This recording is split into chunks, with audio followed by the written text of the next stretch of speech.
Someone was throwing away this perfectly good stool, but I had an idea I wanted to try with it. I brought it inside, whipped out my hot glue gun, and some rope that I had laying around.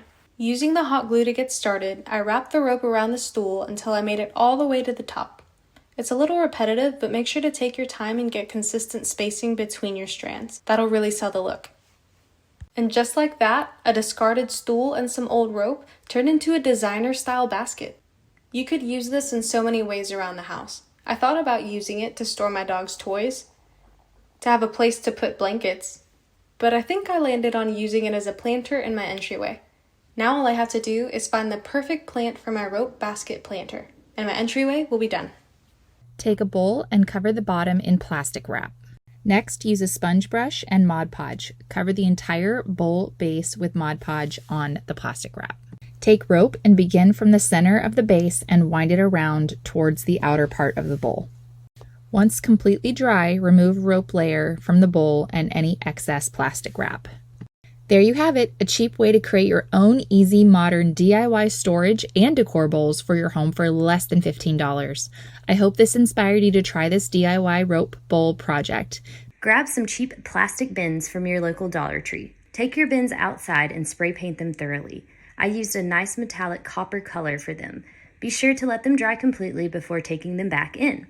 Now grab some thick rope, string, or twine to place on the bottom of the bins. Using hot glue, attach the rope to the bottom of the bin for a more elevated look. I did about 3 rows of rope on the bottom of each bin.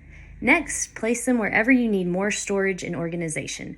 I use them in our laundry room cabinet. That way I can easily hide the detergent and the supplies, but it still looks beautiful and functional in there as well. I found this milk crate a couple weeks ago. To make the outside of the crate look better, I want to cover it with some thick jute twine. I'm going to start at the top of the crate and hold the end in place with some hot glue. Then I can just wrap it around the whole way down. My crate has quite a few bump outs, so I'm just going to do my best to cover them all up and use a little hot glue when I need to hold the twine in place. Now that the crate is covered, I want to create a seat for the top. I had this heavy old cabinet door though that fits perfectly. To make the seat comfy and provide a really sturdy top so that I can also use it as a little table, I'm going to add a really thick piece of foam over the door. I want to start by making the foam just slightly bigger than the door. The best way to cut foam is with an electric knife. The knife cuts through it like butter and makes it quick and easy. To cover the foam and the door, I have this piece of beautiful fabric from an old curtain that I absolutely love. It's the perfect size, so I'm going to lay it down with the pattern side against the table, and then I'm going to place the foam in the middle of it. With the foam in place, I can lay the door on top. To hold the fabric in place, I could use an electric stapler, but I find it just as easy to use hot glue when it's on something hard like this. There are a number of ways to finish the ends, and for something thick like this, I like to make it look as tidy as possible. I can trim off any excess fabric here too, so that it lays nicely. I'm going to hold the ends in place and hot glue these as well.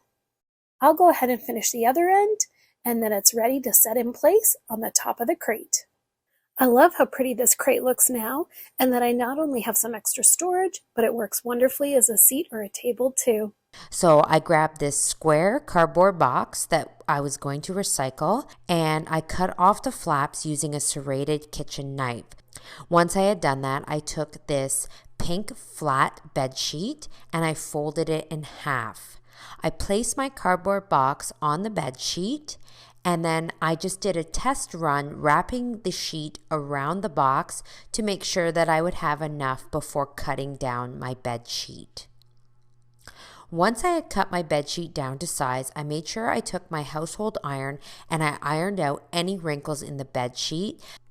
I came in with some fabric hot glue and I began gluing at the corners of the box first, making sure I pulled the sheet nice and tight as I was gluing. So I went around with my hot glue and continued gluing sporadically around the box. Again, making sure that I pull really tight so that I don't have any visible lines or wrinkles in the sheet. Once I had glued all the side, I finished it off by folding over the sheet and then gluing it so that I had a nice hem. For the bottom, I glued it just as if I was wrapping a present. And then I flipped my box over and then secured with glue around the rim. To make my handles for my box, I am going to take 12 pieces of butcher rope. I cut these pieces of rope so they're about 15 inches in length, and then taking a rubber band, I tied them all together at one end. And then I began braiding down the rope. Then I took another scrap piece from my bed sheet that had a nice hem on it, and I attached it to the top edge inside of my box. This is just going to give my box a nice finish from the inside and as well hide any unsightly seams. I could also tuck my rope handle inside first and then secure this hemmed piece around the rope. So this just adds a little bit of extra security, holding my rope handle in place. So I continued going around the box, adding this hemmed piece all the way around. And I added another handle on the other side of the box as well. Next, I took a fluffy pink bath towel and then I cut it into 1 to 2 inch strips. Using these strips, I copied the style and pattern of the Anthropologie basket.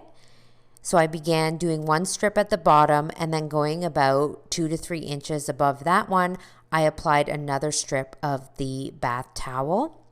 And then I used remaining strips to create the semicircle pattern on all 4 edges of my box, just gluing them in place. With this done, my box is complete. I'm pretty happy with how this dupe turned out, and I'm glad that I was able to get creative with something that I saw online. Today we are working on our own version of those adorable, beautiful wall hanging baskets we've all seen. So I am just going to use cardboard as my base for the backs of all of the baskets. To decide on the size that you want for the baskets, just go ahead and decide which wall you want it on in your house, and then what proportion size-wise would work best with that, and use that as a guide. You could put down a plate, you could put down a pizza pie. You can put on anything to just, if you don't want to freehand it, but this is just how I'm going to do it. Now that we have everything cut out, it is the fun part, and we start making the basket. So I'm just going to gauge where I think the middle is. I'm going to put a piece of glue there. We're going to adhere it, wait for it to dry, and we're just going to start twisting it around.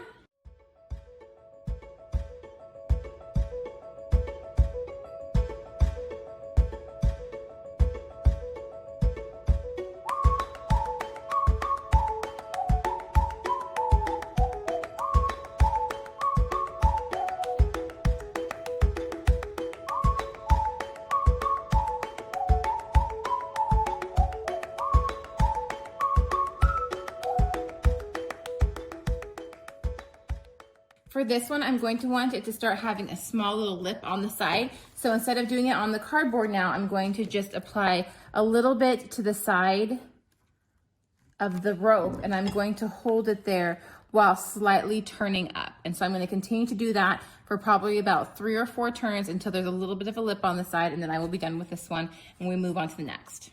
Now that I have this one done, one of the bigger ones here, I'm going to put that aside, and I'm going to go ahead, I'm going to start with the small. This one I want to make more like a bowl, so smaller and more 3D coming up the sides.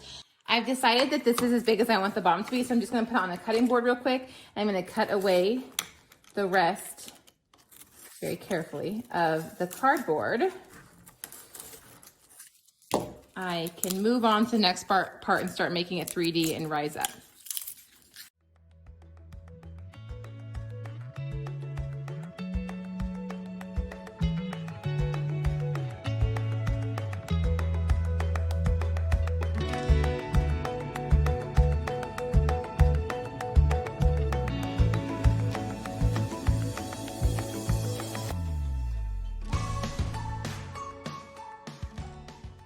I now have all of the baskets done, and what I'm doing for this one is I kept it flat, and I'm going to use some fringe around the sides, and so I've made a bunch of fringe here. And how I did that was I just took this glue and I used it as my measuring stick, and I went like this, just very simplistic.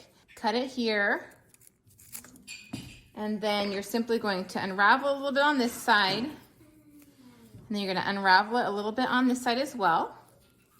And then you're going to take each one of the 3 pieces that unravels, and you're going to just pull each piece and kind of twist, and it just kind of feathers out more and looks nicer. So we're just going to do that to each of these 3, move to the other side, and we're just going to do a little ways down, kind of rough it up a little bit, and then we will super glue it to the back, or hot glue it to the back, and it will be frayed around the side. I love how these are looking. To give them a little bit more dimension though, I'm going to take some black paint, and I'm going to paint this black entirely and just do a few patterns on this just to kind of give it a little life before we put them together and attach them to the wall. Thanks for watching Home Talk TV. We will see you next time.